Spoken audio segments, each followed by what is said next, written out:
Concernant le réveil islamique, je crois qu'il faut aborder le titre de cette conférence avec beaucoup de précautions, dans le sens où il n'est pas encore avéré que les révolutions dans le monde arabe soient des révolutions islamiques. Certes, les mouvements islamistes, les mouvements se revendiquant d'un islam politique participent de près ou de loin, de manière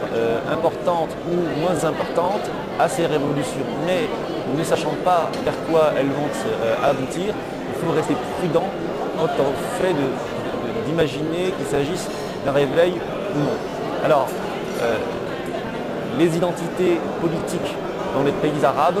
ont été depuis les libérations des produits d'importation. Nous avons connu le nationalisme dans les années 20, 30, puis ça a été la mode du socialisme,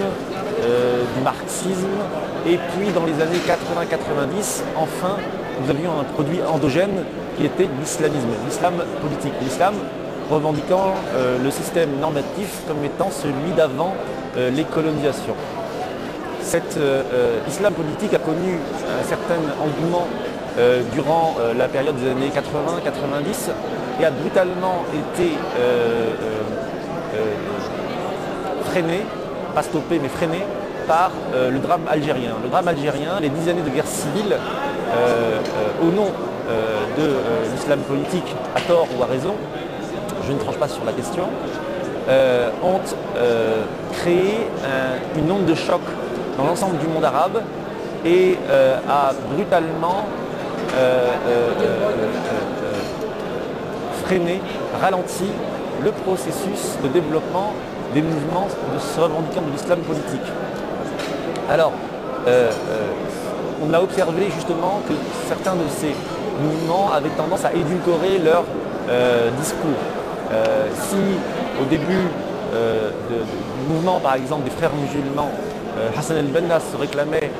de l'État islamique sans opposition ou sans parti politique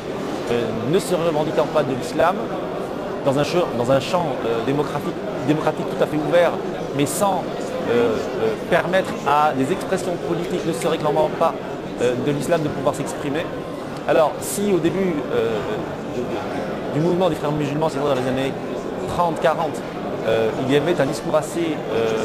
orthodoxe entre guillemets, aujourd'hui le discours des frères est beaucoup plus souple et a intégré un certain nombre de notions, notamment la démocratie, notamment le multipartisme, et aujourd'hui concède largement qu'il peut y avoir des oppositions politiques qui ne se revendiquent pas de l'islam.